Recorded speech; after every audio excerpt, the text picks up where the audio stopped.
প্রিয় ভিউয়ার্স, এই মুহূর্তে আছি গাইবান্ধা জেলার গড়ের বাতা, যেটা কয়েকদিন থেকে মানে ফেসবুকে একবারে ট্রেন্ডিং জায়গায় আছে। তো এই জায়গায় এখানে হলো আপনারা ভিডিও টিডিও কিছু করা যাবে না। কেন আন্টি, কি সমস্যা? এখানে করা যাবে না কি জন্য? এখানে আমাদের মনে করেন যে যুগ বলতে আমাদের এখানে কত মুদ্রা এখানে আছে। আচ্ছা আন্টি, আপনি একটু ঘোরেন, এই পাশে ঘোরেন, হ্যাঁ ঘুরে কথা বলেন।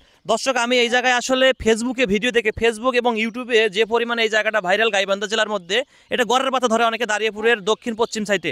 তো আমি কিন্তু আসলে ফেসবুকে দেখে আজকে এই জায়গায় একটু ঘুরতে আসছি। আসার পরে আমি বাধার সম্মুখীন, এই যে আন্টি আমাকে বাধা দিচ্ছে, মানে এখানে কোনো ভিডিও করা যাবে না, কোনো ছবি ওঠা যাবে না। তো সেই সম্পর্কে আজকে আন্টির কাছ থেকে জানবো কি কারণে ভিডিও প্লাস ছবি করা যাবে না।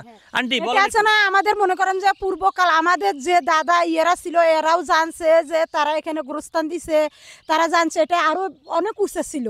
এই মুদ্রা দিতে দিতে দিতে দিতে জঙ্গল ছিল, অনেক কিছু ছিল, থাকার কারণে মনে করো আমরা কাটিয়ে পরিষ্কার করি। শিয়াল মনে করো যে জীবজন্তু অনেক কিছু এখানে থাকতো, লাশ এখানে রাখতে সমস্যা হতো, তার কারণে আমরা পরিষ্কার করছি।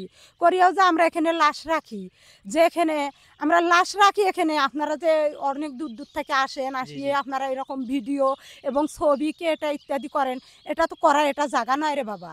আপনাদের কাছে আমার জন্য অনুরোধ, আজকের পর যে এখানে আসছেন, আজ যেন দ্বিতীয়বার আপনাদের সঙ্গে যাদেরাও আসে তাদেরকেও আপনারা জানিয়ে দিবেন এখানে যেন একটা লোক আর এভাবে আসে না। যদি আসে, ওনারা যদি আসে দোয়া খায়রাত করে যদি যায় ফিসাবিনিল্লাহ, আল্লাহর রাস্তে আছে না, ওনাদের জন্য ভালো হবে। এটা সেই জিনিস, বুঝছো? আমার এটাই থাকি সমর্থ কথা। এরপর থাকি জানো আমি আর এখানে কাউকে দেখি না। কথা এটি। দর্শক দেখেন, আসলে আন্টি যে কথাগুলো বললো আসলে অনেক সুন্দর কিছু কথা বলছে। আমি নিজেও জানতাম না যে আসলে এই জায়গায় কি আছে। তো সর্বোপরি কথা হচ্ছে, আমরা বাঙালি হুজুকে মর্থ, আমরা বাঙালি, বিশেষ করে আমাদের গাইবান্ধা জেলার মানুষ মানে হুজুকে মর্থ। যদি কেউ কোনো একটা জায়গায় মানে হাগু করেও যদি একটা ভিডিও বানায় বলে যে এই জায়গাটা এটা হয়েছে, ওটা নিয়ে মানুষ পাগল থাকে। তো সর্বোপরি কথা হচ্ছে, এই যে জায়গাটাতে আমি ভিডিও করতে আসছিলাম আজকে, এটা হচ্ছে একটা কবরস্থান। এই কবরস্থানটা অনেক আগের। এইখানে আন্টি যেটা বললো যে ওনাদের শ্বশুর এবং ওনাদের দাদা শ্বশুর তাদের আমল থেকে এই জায়গাটা কবরস্থান হিসেবে পরিচিত ছিল। তো এই জায়গায় একসময় অনেক আছে না, আমাদের জন্মস্থান, এটা আমার বাবার বাড়ি। বাবার বাড়ি? হ্যাঁ, আমাদের বাবার বাড়ি এটা। আমাদের আছে না পূর্বপুরুষেরা যা ছিল তারাও জানছে। এটা মনে করেন যে এক রাতে এটা উঁচু হয়ে উঠছে।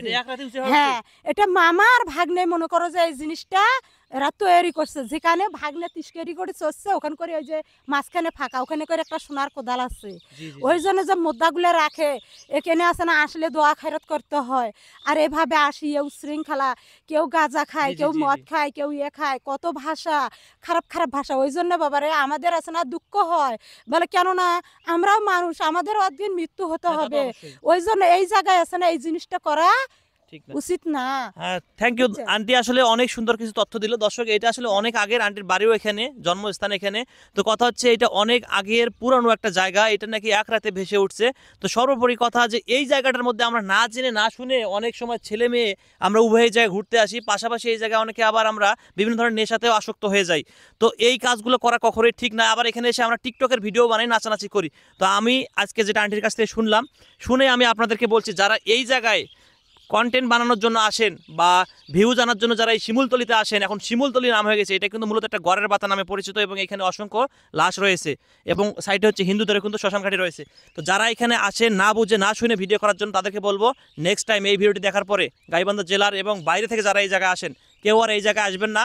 আন্টি যে কথাগুলো বললো অবশ্যই তার কথাগুলো মাথায় রেখে আপনারা কাজ করবেন, কেননা এইটা একটা কবরস্থান, মানে তো সেখানে সবসময় পাক পবিত্র হয়ে যেতে হয়। তো আমরা কিন্তু সবাই না বুঝে না শুনে এই কবরস্থানের মধ্যে এসে বিভিন্ন ধরনের অপকর্মে আমরা লিপ্ত হচ্ছি। দেখা যাচ্ছে নাচ করতেছি, গান করতেছি, আবার বিভিন্ন ধরনের ভিডিও বানাচ্ছি, যেমন আমিও আসছিলাম না বুঝে। তো আমি আজকে আপনাদেরকে মেসেজ দিয়ে গেলাম, অবশ্যই আপনারা নেক্সট টাইম এই জায়গায় আসবেন না। সবাই ভালো থাকবেন, সুস্থ থাকবেন, আর ভিডিওটি ভালো লাগলে অবশ্যই আপনারা শেয়ার করবেন। আল্লাহ হাফেজ।